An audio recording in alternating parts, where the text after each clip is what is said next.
Good morning, team. Mr. McCarthy here again with what will probably be the final piece on this subject that we've been working through on our Leadership Insight on unconscious bias. So today I just want to share a couple of checklists with you that, again, I'll add as a link. And I really think it would be very, very powerful for you to maybe, go through these as a team in whichever setting that, you think appropriate. Because again, it's all really about, getting on that journey to self-awareness. So the first one is an inclusive behaviors checklist. Being inclusive is so important, and it's got nothing really to do with race or gender or any of those kinds of biases. It could just be making sure that we're not creating micro inequities within our team. So actually take a moment to go through the list and physically check it off. I actually think if you print it off and you physically check off the questions, it gives you something to reflect back on. And if you see an area of opportunity for you to improve, check that off. If you see a behavior that you use regularly, check that off. So it works like this, right? Take note of those which might be especially applicable, for you or your team. Ensure each team member is truly being listened to. Make sure people get credit for their ideas. Watch for and speak out against biases in who is assigned certain tasks and given certain, stretch goals, or offered certain, advice, nominated for, opportunities to lead. Do you do that inclusively? Or do you always pick the same people? Learn and use the correct pronunciation of people's names. This is a weakness for me. Remembering names is a weakness for me. But it's very important, right? Everybody can get a name wrong, that's from a culture or country outside of, what you're used to. But you can't continue to do that. I've mentioned this before. Be careful not to ignore, dismiss, or interrupt or talk over certain people. I mean, you should never do that with anyone, but certainly don't do it, for some people and not with others. Avoid the distraction of multitasking. Again, I suffer from this. I live with my iPhone in my hand, and there's nothing more damaging to a relationship than, getting that little bit of screen time when you're right in the middle of a conversation with somebody. It's one of my goals for this year is I'm gonna stop and put that thing away, and I'm really gonna start to kind of wean myself off the iPhone addiction. Avoid critiquing with non-verbal behavior. So the eye rolling is the classic, right? Or checking your watch. What you're saying when you do that is hurry up, I'm bored, I don't need to talk to you anymore, right? So you can have these non-verbal behaviors that can really cause, again, these micro inequities. Do not let stress undermine relationships. And so what I mean by that, for example, having less patience with some people than others. It's something that I've had to focus on. My Enneagram type is one that is, I want people to be brief, be bright, and be gone. So it's really important that you're conscious of that. Print the list of your entire team out. Know who's on that team before selecting somebody for a certain, goal or assignment.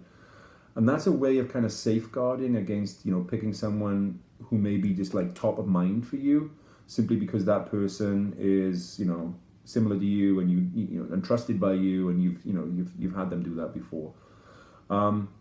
So that's a kind of checklist of good inclusive behaviors, right? You've got to make sure that those things are not happening. And again, physically check it off. Discuss it as a team, but really ask yourself, right? Do you suffer from some of those things?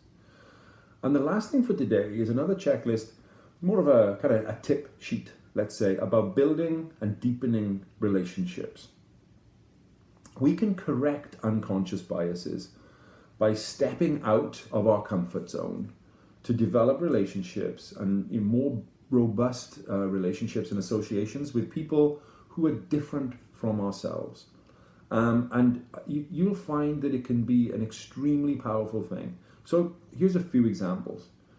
Go to lunch with a new colleague or team member once a month, and make sure it's somebody different all the time. Attend like a cross affinity, a group event, and meet new people at that event. Right? It depends on where you work, if you have those sorts of things available to you, but they tend to come up, right? And take advantage of those. I think this is just so important, right? So this one, seek to diversify when you're building a team, or even just seeking guidance and input on a project by incorporating people with different backgrounds. And again, it doesn't have to be different races, different genders. It can just be, different personalities, different experience sets. They might have worked in some other industries. Or it could well be that they're of a different, race or nationality or ethnicity. And this can help to introduce us to that really needed depth of perspective that we gain from having those relationships.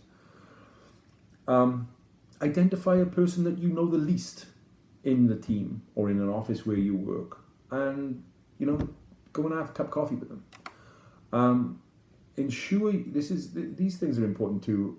Ensure you celebrate. We do this really, really well at Action, right? So ensure you celebrate everyone's anniversaries or birthdays in the same way, right? Major life events and that sort of thing, so that no one falls through the cracks, and make sure we really keep a good check on that, because that can be, you see, somebody's having a celebration for a birthday, and the team are making a big deal about that, and next weekend is Joe's birthday and nobody does anything about it. That can be really hurtful.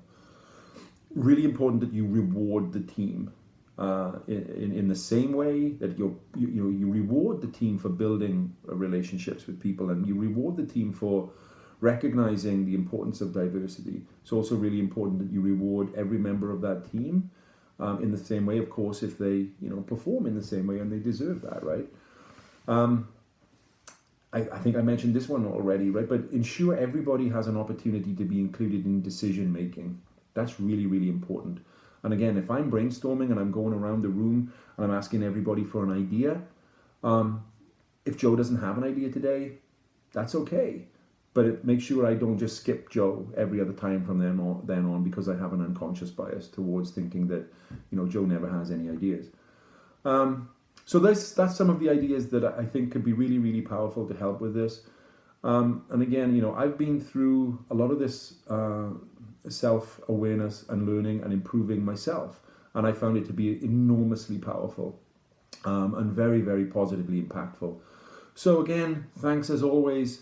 If you like the video, give it a thumbs up, subscribe, share, shoot me some comments, shoot me some questions, shoot me some of your ideas or examples. I would love to share that with you, and I'll include some links to these to these tip sheets and so on in the video.